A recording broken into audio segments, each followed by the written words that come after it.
He brought his mistress to our family Christmas and introduced her as his work wife.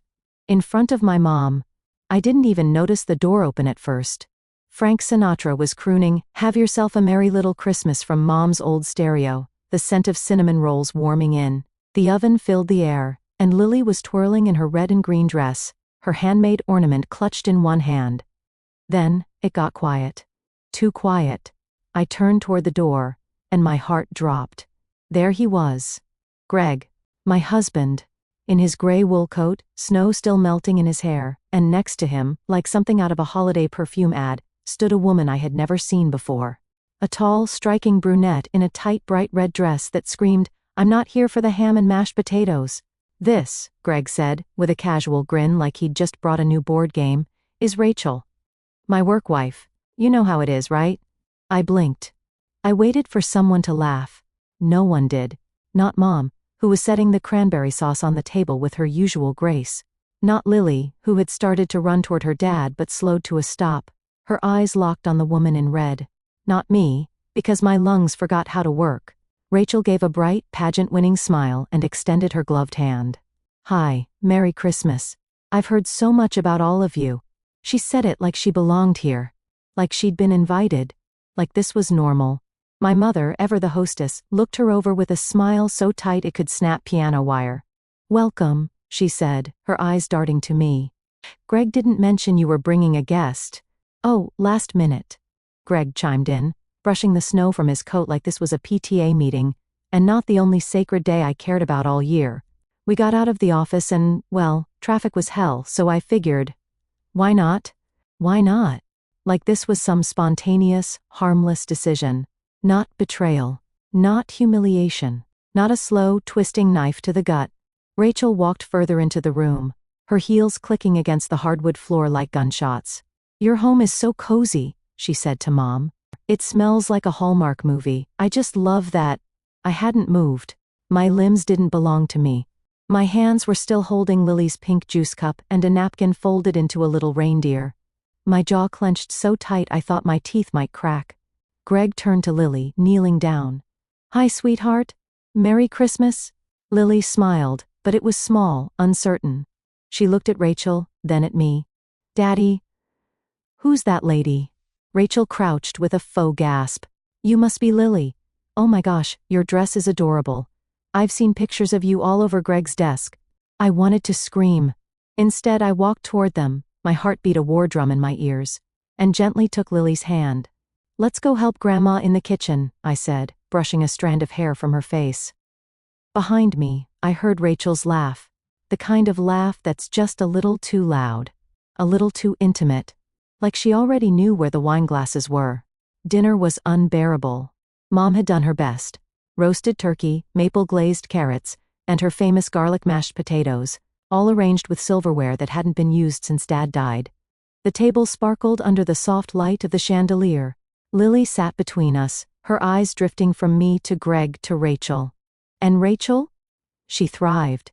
She laughed at Greg's jokes. She shared funny little office stories about deadline nights and coffee mishaps, all with that voice, high, girlish, practiced. She leaned in toward him with every word, like they were the only two people in the world. Greg smiled. Too much. He poured her wine like they'd done it 100 times before. He didn't even look uncomfortable, not once. Mom cleared her throat midway through dinner. "Greg," she said gently, her fork pausing above her plate, "is this appropriate?" Rachel looked up, eyebrows raised. Greg blinked. "What do you mean?" "I mean," Mom continued, her tone razor-sharp now, "this is a family holiday. You brought someone Aria doesn't know. Without warning, that's unusual." Greg opened his mouth, but I beat him to it. "She's his mistress," I said. The room fell silent. Utterly silent.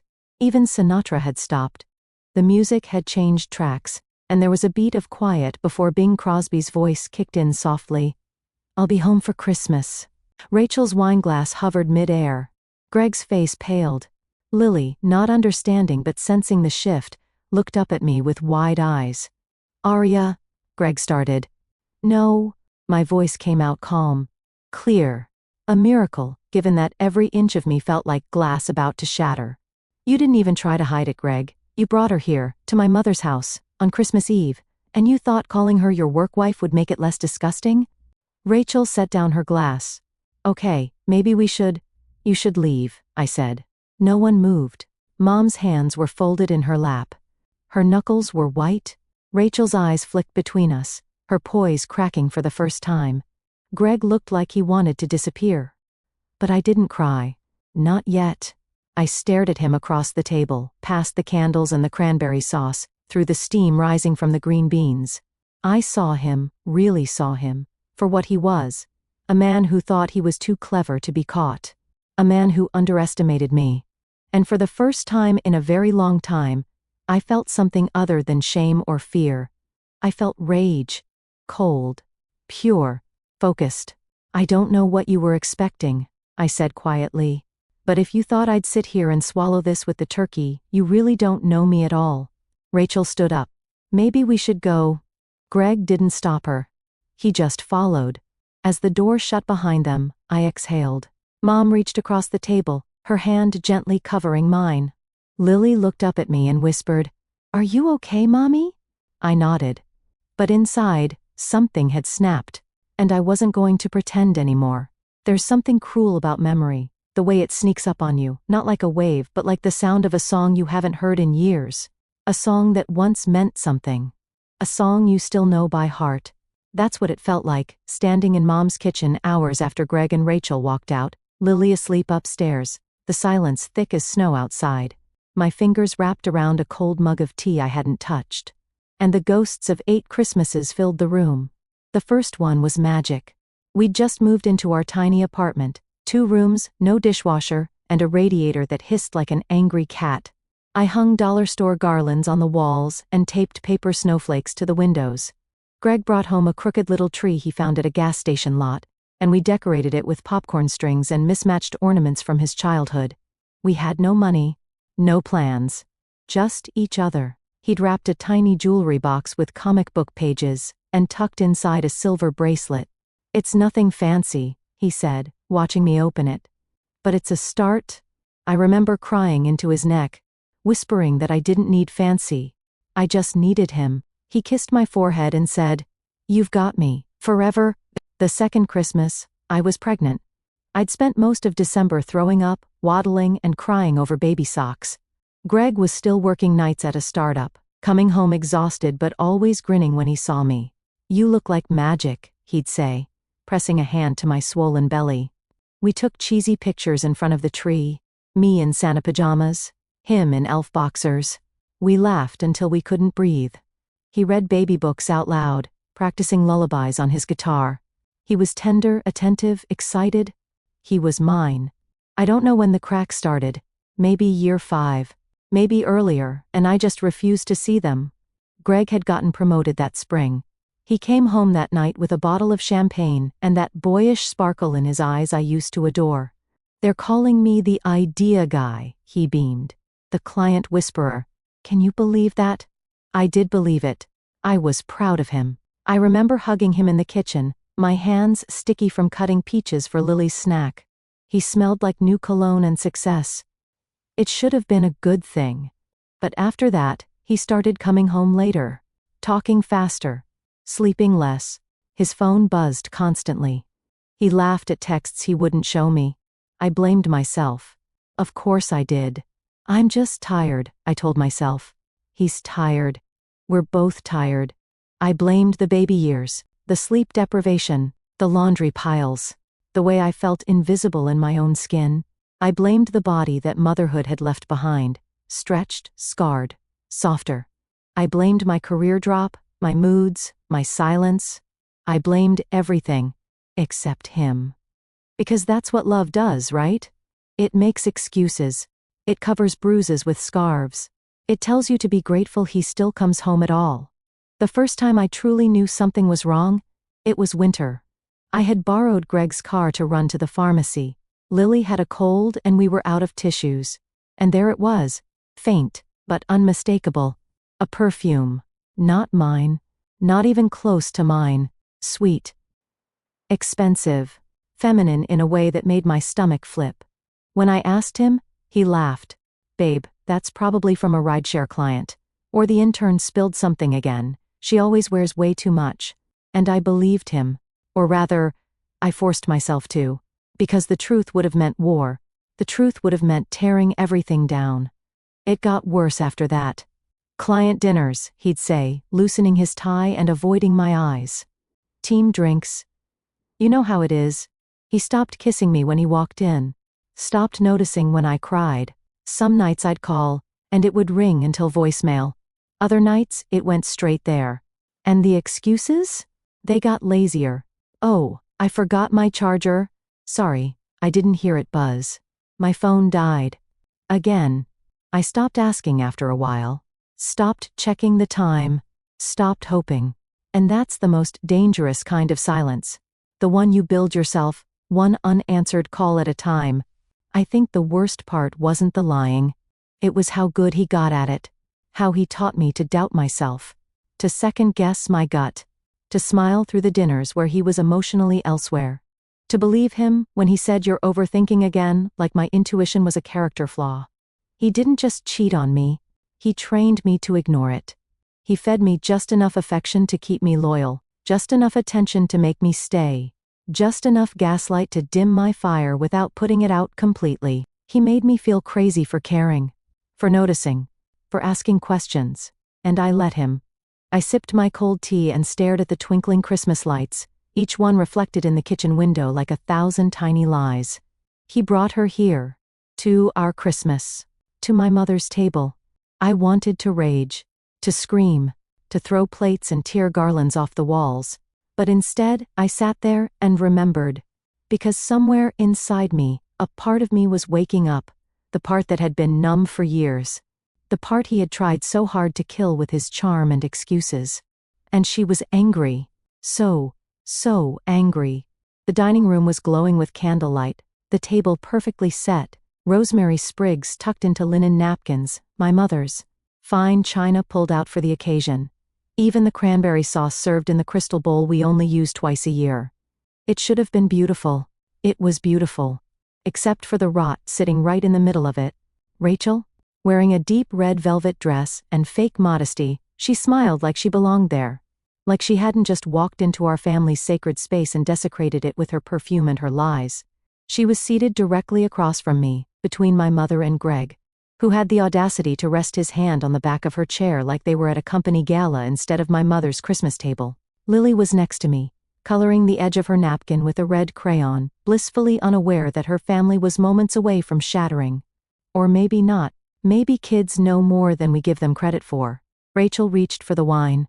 "It's the Pinot you love, Greg," she said sweetly. "From that place near the office?" The cork popped with a cheerful little pop that made me flinch. She poured, too generously, and the dark red spilled slightly over the rim of Greg's glass. A single drop ran down her finger. She licked it. My mother noticed. Her hand, the one resting beside the fork, trembled, barely, but enough. She didn't say anything. She just folded her napkin and placed it in her lap like a lady raised in the 60s, trained to suffer in silence and with manners. Greg cleared his throat and leaned back in his chair like a man who didn't feel the tension.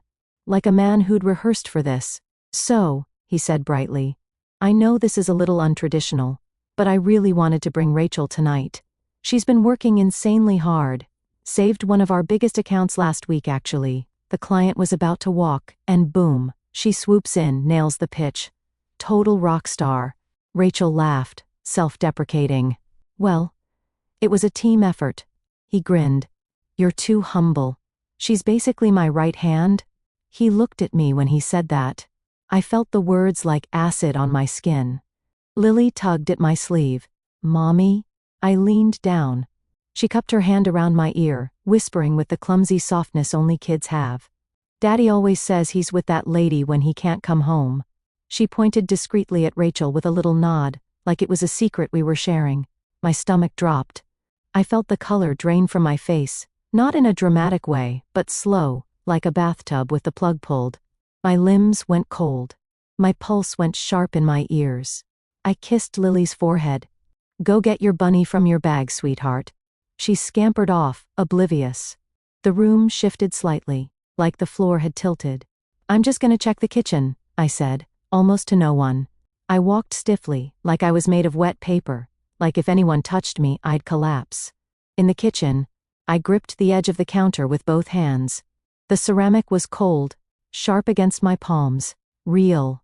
I couldn't breathe. Not really. Not deeply. My lungs kept trying to draw air that wouldn't come. The edges of the room blurred, narrowed, warped. It was like being underwater and on fire at the same time. I stared at the refrigerator magnets. One was crooked. It said "Family is forever." I hated that magnet. "This isn't happening," I whispered to the sink. "This isn't happening. Not here. Not in front of my child." I tried to cry, but my body wouldn't let me. It was like it was conserving energy for survival. My heart was racing, but everything else had shut down. There was no logic. No next step. Just that sinking weight in my chest, like grief had come early and violent. He brought her here. He brought her to Christmas. I wiped my hands. They weren't wet, but I needed the gesture. I straightened my sweater. I took 3 slow breaths, each one louder than the last, like a person coming up from drowning. And then I walked back into the room. Everyone looked up. Forks paused halfway to mouths. Rachel's eyes flicked to Greg. My mom sat frozen, her knuckles white against the wineglass. I didn't sit down. I didn't need to. I looked directly at Rachel. "Are you sleeping with my husband?" The words fell into the silence like a firebomb. Rachel's mouth opened, then closed. Her eyes dropped to her lap. She didn't answer. Didn't have to. Greg stood up so fast his chair scraped the hardwood. "Aria," he hissed, low and sharp. "Not now. We'll talk later." I turned to him slowly. "Oh, we will," I said, voice steady. But not we, just me. And the lawyer. The next moment felt like a painting, like a snapshot where everyone is frozen in time. Rachel looked like she wanted to evaporate. My mom looked like she might be sick. Lily came back in holding her stuffed bunny and stopped in the doorway, sensing the static in the air. Greg opened his mouth again, but I raised a hand. "Don't." Just that. Simple. Final. He closed his mouth. For the first time in months, maybe years, I saw something crack behind his eyes. Maybe it was fear. Maybe it was shame. Maybe just the realization that I wasn't the soft, quiet Aria anymore. The one who swallowed suspicion and smiled through hurt. The one he could gaslight and manipulate. That woman had left the table. I turned to my mother and said quietly, "Lily and I are going to go. Thank you for dinner." My mom stood, touched my arm gently and whispered, "I'm proud of you." Just that. No tears. No drama. Just strength, passed down like an heirloom. I reached for Lily's hand. She looked up at me. "Are we going home?" "Yes, baby," I said, smiling gently. Home? The house behind me could keep the candles, the roast, the wine. Let them all sit and stew in the mess they made. I had nothing left to explain, only something to rebuild. And it was going to start with the truth, even if it burned everything else down. The house was too quiet. Christmas morning should have been filled with torn wrapping paper, cartoons playing too loudly, pancakes burning just slightly, and Lily's little voice squealing over some new toy. Instead, the only sounds were the ticking of the clock in the hallway and the faint clinking of Greg's spoon in his coffee cup. He was in the living room, where he'd spent the night on the couch. I didn't offer him a blanket. I slept in bed with Lily, her tiny body curled against mine like she was instinctively trying to shield me. Or maybe I was shielding her. I couldn't tell anymore. Sunlight leaked through the bedroom blinds, soft and golden. I stared at the ceiling, counting the lines in the plaster like they could distract me from the hollow ache in my chest. Lily stirred beside me and yawned. "Merry Christmas, Mommy," she whispered. My throat tightened. I kissed her forehead. "Merry Christmas, sweetheart." I stayed there until she wandered off to find her new coloring book, then slipped out of the bedroom. I wasn't ready, but it was time. Greg was already dressed. Jeans, sweater, that cologne I used to love before I started smelling it on the passenger seatbelt of his car. He looked up when I entered the kitchen. "Aria?" I didn't answer. I walked past him, poured myself a cup of coffee, and stood with my back to the counter. He cleared his throat like a bad actor rehearsing a difficult scene. Look, he said, about last night. No, I interrupted. Let's not pretend this started last night. His jaw tightened, but he nodded slowly. It wasn't what you think. I raised an eyebrow. You brought your mistress to Christmas dinner. I think it's exactly what I think. He ran a hand through his hair. It was a mistake, a long one. But it didn't mean anything. It was just physical. I laughed softly. Bitter. So you humiliated me in front of my daughter, my mother, and God knows who else, for something that didn't mean anything. He stepped closer. I was under pressure. Work's been insane. We were drifting apart. There it was. The soft blame. We? I echoed. He hesitated. Then, with the conviction of a man who truly believed his own delusion, he said, You stopped being fun, Aria. You used to laugh. You used to dance around in the kitchen. Now it's always Lily this, grocery list that. I needed to feel like a man again. Like someone saw me. I stared at him. And for the first time in a long time, I didn't cry. I didn't scream. I didn't crumble. I just saw him for who he really was. You needed to feel like a man, I repeated. So you turned into a coward. He flinched. You want to talk about drifting apart? I continued, voice even. You've been drifting since your promotion, since Rachel started calling you late at night with project questions. Since you started guarding your phone like it held national secrets. He opened his mouth to respond, but I wasn't finished. You say I stopped being a wife, I said. Well, you stopped being a husband. You stopped being a father. He looked away. Don't you dare reduce me to the nagging mom cliché, I added. I was holding this family together while you played office fantasy with someone who wouldn't know loyalty if it slapped her across the face. Silence. He looked smaller now. Or maybe I had finally stood up straight enough to see him clearly. I didn't mean for it to go this far, he mumbled. I shrugged. But it did. And now it's gone farther than you ever imagined. I walked to the hallway, picked up my phone, and dialed. He followed. Who are you calling? My lawyer. His face crumpled. Aria, please. Let's not rush. I'm not rushing, I said coldly. I've been dying slowly in this marriage for years. This is the first thing I'm doing fast. I left the room before he could answer. Went back to Lily's room and sat with her while she showed me her new markers. She didn't know the details, but she knew something had changed. And, honestly, so did I. There was grief. Yes, shame, humiliation. That would take time to heal. But under all that, there was something else. Space. A breath of fresh air in a house that had been filled with stale apologies and broken trust. I wasn't in that hell anymore. I was climbing out. A month had passed. 1 month since that Christmas night exploded into truth. Since Rachel dropped her wine glass and Greg dropped the mask he'd worn for years. Since I picked up the shattered pieces of my life and started to walk forward, still bleeding but walking. The mornings were quieter now. No rushed "where are my keys?" from Greg, no heavy tension lingering between sips of coffee. Just me and Lily. She adjusted better than I expected. Kids are observant, resilient. I think deep down, she had felt the change long before I did. Her drawings were lighter now. More sun, less gray. I worked remotely, set my own hours. It wasn't glamorous, but it gave me something steady. Something mine. I even started journaling again, like I used to in college.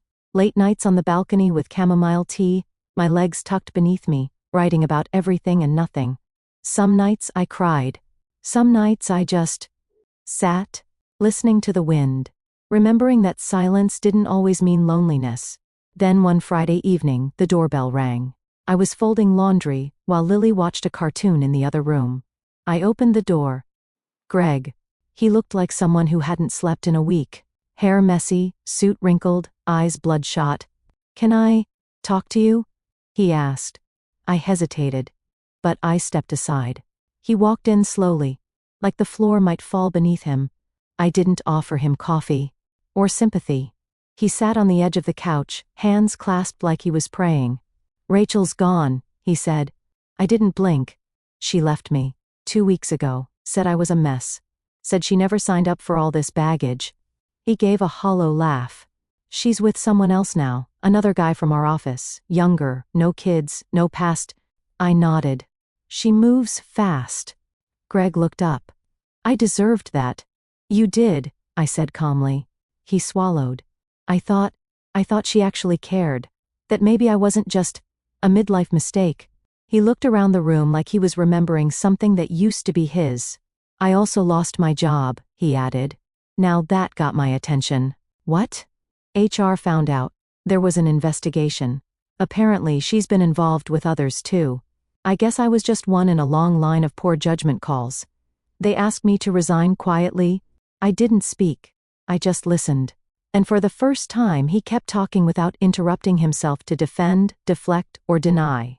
I've applied to some places but the industry's small, word spreads fast, I'm toxic now. He dropped his head into his hands. And then he cried. Real, messy, broken sobs. The kind of crying that comes from realizing you're not the hero of your own story. You're the cautionary tale. When he finally looked at me, his face was red and raw. I'm sorry, Aria, for all of it. For not being man enough to tell you the truth, for dragging you through my spiral, for not appreciating what we had until it was gone.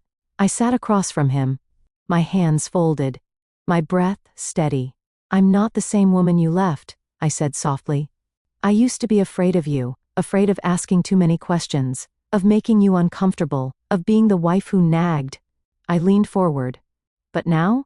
I can finally look at you without fear, without needing your approval. And I can tell you the truth. His eyes locked on mine. You lost everything, I said, because you bet against your own family. Greg didn't argue.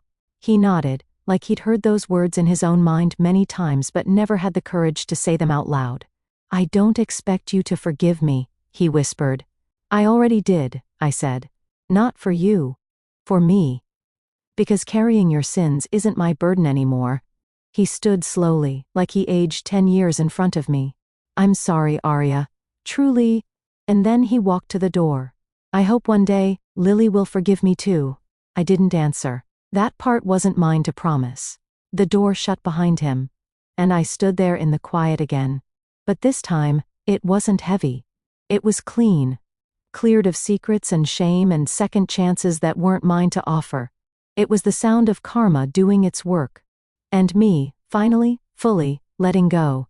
The air was crisp, the kind that made your nose tingle and your thoughts slow down. Snow blanketed the sidewalks in a soft hush, and everything felt a little quieter than usual, like the world was holding its breath between seasons of pain and something new. I wrapped Lily in her pink scarf, the one with the little pom-poms she loved, and tightened her gloves before we stepped out of the car. The ice rink downtown was crowded, but cheerful. Kids shrieked with laughter. Christmas lights still hung in lazy loops around the perimeter, glowing against the morning sky. Someone nearby was playing a playlist through a small speaker, a mix of carols and pop songs, joy layered over nostalgia. Lily ran ahead, arms flapping like wings. Mommy, look, I'm gonna skate so fast. I laughed.